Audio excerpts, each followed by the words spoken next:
السلام علیکم ورحمت الله وبرکاتہ. ډیرو زیاتو ګرانو قدرمنو کتونکو دا وخت مونږ په نوښار سایز منډی رسالپور سره نږدې کلي کې موجود یو، چېرته چې د پښتو ژبې د لوی شاعر، د مشر شاعر، د تکړه مبارز محترم سرور خټک صاحب د جنازې او د تدفین په سلسله کې ډېر لوی شاعران راغلي دي، موجود دي. سرور خټک صاحب د پښتو شعر و ادب د کامیت یو باب و. د هغوی په حواله باندې به د مختلفو استادانو نه د هغوی نظر اخلو. دا وخت موږ سره ډاکټر لال بادشاه خیالي صاحب هم موجود دی. نو راځئ چې د دوی تر څنګ د نورو استادانو څنګ ته ورشو او د هغوی نه د هغوی نظر واخلو. السلام علیکم ورحمت الله. اوریدونکو کتونکو موږ سره د پښتو ژبې د شاعرۍ مکتب ډېر زیات محترم استاد رحمت شاه سایل صاحب موجود دی. د سرور خټک صاحب د جنازې موقع ده. راځئ چې د هغې نه مختصرې خبرې واورو، ځکه چې د دوی ډېر وختي رفیق پاتې شوی دی. نو راځئ چې سایل صاحب د هغوی باره کې څه وایي. جي سایل صاحب. بسم الله الرحمن الرحیم. خټک صاحب زما د 1913 څلور شپېتم د دې نه ملګری او ډېره موده مو سیاسي ژوند، ادبي ژوند دا یو ځای تېر کړی دی. ډېرې شپې مو روڼې کړي دي او ډېرو مجلسونو محفلونو له شریک تللي دي او زه خو ډېر زیات تللی یم او هغه هم چې کم دی نو کم نه دی تللی یو خوا بل خوا.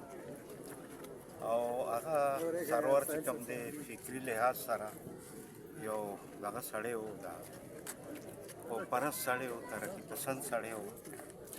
هر ځای کې چې وخت تېر کړی دی زمونږ د کاکا خیلو ملګرو اکثر زندګي چې کومه ده نو په تجارتونو په دغه کې تېره شوې، یو ځای بل ځای.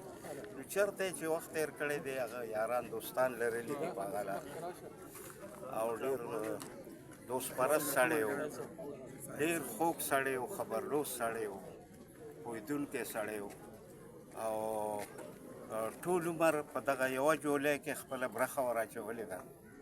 د قوم دغه شریکه جولۍ چې کومه ده د پښتو ژبې دپاره، پښتو قومیت دپاره، د دې خاورې دپاره، د دې قام دپاره، د دې ولس دپاره چې څومره د هغه په وس کې وه خپله برخه پکې ښه ډېره ور اچولې ده. دا بله خبره ده چې چونکې موږ بلا خلک یو، په کروڑونو خلک، نو هغه څوک چا به پېژنده چا به نه پېژنده. خو دا ده چې هغه کې دا یوه خبره وه چې تر اخري سلګۍ همدغه قوم پرست، همدغه ترقي پسند پاتې شوی دی. ډېر ښه شاعر و، ډېره ښه شاعري یې کړې ده. زما سره یو شریک پمفلیټ هم موږ چاپ کړی و، 1900 ځلنده ستوري دا دغه دی سره بسري وړوکی غوندې پمفلیټ و. نو د هغه نظمونه و پکې، زما نظمونه و پکې. موږ ډېر نږدې دی چې به لاړو خپل کاروبار له، بیا چې به واپس راغلو نو تر اخره به زما سره په دوکان کې ناست. نو ډېر زیات اوږد ژوند مو چې کوم دی سره شریک تېر کړی دی او خدای شته چې ډېر زیات خفه شوم. دلته مې تپوس وکړو چې زه خو نه یم خبر شوی چې دی بیمار و. وایي چې ناڅاپه مړ دی، ځکه چې بېګا راوتی و، ګپې لګو، خبرې کولې خلکو سره د معمول مطابق خبرې کولې. نو دا ده چې لکه مونږ په یو سټیج پاتې شوي یو، سیاست کې هم په ادب کې هم. او تر اخره چې وس یې رسېدلی دی، زما وس رسېدلی دی، نو مونږ یو بل ته تپوس مو هم کړی دی، پوښتنه مو هم کړې ده. خو دا ده چې د غریبۍ ژوند زمونږ هم و دی، د هغه هم و. نو بیا په دې ځای کې سیټ شوي او بیا مسلې پیدا شي. ژوند خو ژوند دی، روان سمندر دی، هلته چپه جوړېږي، دغلته چپه جوړېږي. نو هغې کې سړی بې دخله هم شي، بې دغه نه هم شي. خو دا ښه ده چې د هغه بچي شته دی، ومې لیدل او نو وخت ډېر لږ دی. ډېره مننه، ډېر خوږ سړی، خدای پاک دې وبخي او په شریکه ورته دعا کوئ. ډېره مننه. قدرمندو کتونکو د سرور خټک صاحب د جنازې په موقع باندې موږ سره د پښتو ژبې دوه لوی شاعران ادیبان فضل سبحان عابد صاحب او اقبال حسین افکار صاحب موجود دي. د هغې نه هم د خټک صاحب په حواله باندې مختصر نظر اخلو. جی عابد صاحب د خټک صاحب په حواله باندې تاسو سره څه خاطرې شته؟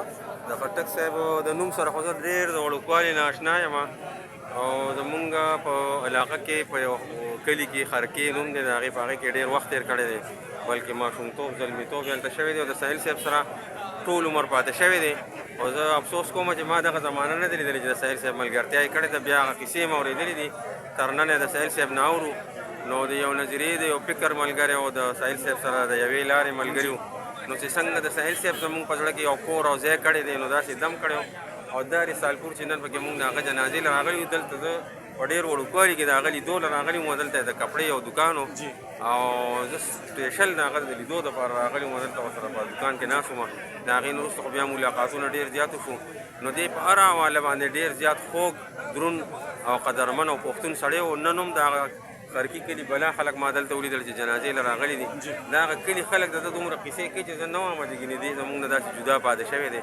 بلکې یو ځای پاتې شوي ډېر انتهایي افسوس دی پرې راته ماته نه د پښتو ټولې مینانو ته وي و د هغه په دې شعرونو باندې د خپلې خبرې بس کومه چې زه د بنګلو او باغچو سره بلد نه یم ساده خټک یم اوسېږم د غرو په څوکو او اشنا د لیونتوب هغه وختونه دې جوړ هیر شو کاوا که ګرځېدل رنګین خیالونه دې جوړ هیر ډېره زیاته مننه عابد صاحب ډېره مننه. ادبي جرنیل افکار صاحب هم زموږ ترمنځ موجود دی زموږ خوشقسمتي ده او دوی هم د خټک بابا رفیق دین راځي چې د دوی نه هم د هغوی په حواله باندې څو خبرې وورو. جی افکار صاحب ډېره مننه. هغه اجمل خټک بابا شعر دی چې ای پښتنو هیر نه کړی دا خپل ملنګې خټک وخت به درنه داسې لیونی ګوړې بیا هم غواړي نو دا سرور خټک صاحب او زموږ د دغې کل ځکه چې دا هغه کل دی چې هغه هندوستان چې دی تقسیم شوی او نوی جدید نوابیاتي نظام چې دی په هغې کې چې کوم دا ظلم جبر خلاف کومو خلکو مبارزه کړې ده د تخلیق په زور په خپل عملي جدوجهد په زور په هغه خلکو کې یو هغه یو ساحل صاحب دی زموږ قومي شاعر نو ورسره دویم څنګ په څنګ هغه سرور خټک دی. دا سرور خټک د ساحل صاحب سره یو ځای دي ټولې پښتونخوا په غرونو رغونو میدانونو ګرځېدلي دي خپله پیسې څنګه چې عابد د دې نه مخکې ووي چې دوی خپله مزدوري کړې ده او بیا چې دی نو د قوم دپاره هغه دي هغه پیسې لګولي دي عملي جدوجهد یې کړی او تخلیق یې کړی کتابونه یې چاپ کړي دي په خپله خرچه باندې نو خټک صاحب چې دی هغه ډېر لوی مقام دی او د هغه په وفات مونږ به دا کمی ده هغه کمی دا به تر ډېر وخته پورې ساسو نور د قدرت نظام دی هغه چې دی نو مونږ ټول به مرو خو ځینې خلک چې دی نو په هغه باندې صرف یو کور او یو خاندان دغه شي او بعضې چې دی نو هغه په هغه باندې پوره قوم چې دی نو ولړزي نو سرور خټک صاحب د دغې لیول سړی الله پاک دې هغه وبخي او تاسو لرې هم خدای اجر درکړي او زمونږ د نور د ژوندي چې کوم شاعران دي د ساحل صاحب غوندې د عابد صاحب غوندې ستاسو په څېر الله دې دوی له چې دی نو ډېر ژوند او روغه سټه ورکړي. ډېره مننه جی جزاک. قدرمندو کتونکو اورېدونکو دا وخت موږ سره د پښتو ژبې یو بل لوی شاعر وحید الرحمن ضیا صاحب موجود دی د هغوی نه اورو د سرور خټک صاحب په حواله باندې څو خبرې. جی ضیا صاحب بس سرور خټک صاحب خو یو لوی تاریخ و یو لویه نامه وه او هغه خلک خو د رومان په حواله سره پیژني او زما په خیال سره هغه د انقلاب هم لوی شاعر و. جی بالکل. او هغه سړی و چې هغه د خوشحال بابا د زنځیر یو کړه وه جی او دغه شان هغه لر او بر هم په یو کړې سره یو ځای کړي. جی بالکل. نو ډېر لوی سړی و. باقي د ریډیو په حوالې سره هم هغې ډېر لوی کار و او ادب یې هلې ځلې هم د هغې تر اخر وخته پورې تر کومې چې پای کې سا وه نو هغه که په هر حالت کې و خو هغه ته چې بچه هم دعوت ورکړو نو هغه پاتې شوی نه دی او هر ځای ته په دې نیم وجود باندې ځان رسولی او لوی ستر سړی و. الله دې غډیر عمر په راحت کړي. ډېره مننه. قدرمندو کتونکو اوریدونکو دا وخت موږ سره بل د پښتو ادب استاد پروفیسر ډاکټر عبدالله جان عبید صاحب موجود دی. راځئ چې د هغوی نه د خټک صاحب په حواله باندې یو څو خبرې واورو. جی سر. بسم الله الرحمن الرحیم. خټک صاحب خو یو ډیر برپور ژوند تیر کړی و. که هغه ژوند د هغې د قامي مبارزې د وختونو ژوند و، هغه زموږ د قامي تحریک حصه وه. زموږ د قامي تحریک د مشرانو سره د هغې په سرپرستۍ کې هغه جدوجهد کې هغې شامل وو او تر اوسه پورې هغه کې وو کوم چې جدوجهد چې زموږ قامي جدوجهد قامي مبارزه ورته ویلی شو. او دغه برپور ژوند د هغې ادبي ژوند مو که یو طرف ته هغې د خپلو تخلیقاتو د وجې د خپلې شاعرۍ د وجې او د هغه قامي فکرونو د هغه انقلابي فکرونو په وجه باندې د هغې هغه شاعري چې کوم د دی په ذریعه د هغې د قام خدمت کړی دی. او که بل طرف ته وګورئ نو د هغې دغه برپور ژوند هغې مختلف ادبي تنظیمونه جوړ کړي دي، په دغه طریقې د هغې خدمت کړی دی. که بل طرف ته موږ ګورو په ریډیو پاکستان کې د پښتو ژبې دپاره د هغې خدمت د هیرولو نه دي، د براډکاسټر په حیثیت، د صداکار په حیثیت، نو هغې یو برپور ژوند تیر کړی دی. په قامي مبارزه کې هم برخه اخیستې ده او ادبي ژوند یې هم برپور تیر کړی دی. او د هغې افکار او د هغې دغه جدوجهد چې کوم دی ټول عمر به د تاریخ په ادبي پاڼو کې هم او د قامي تاریخ په پاڼو کې به هم محفوظ وي. او الله تعالی دې وبخي، نور یې نور شه. جزاک الله. ډېره مننه.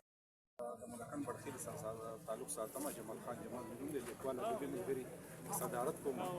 او دغه په شخصیت هغه خو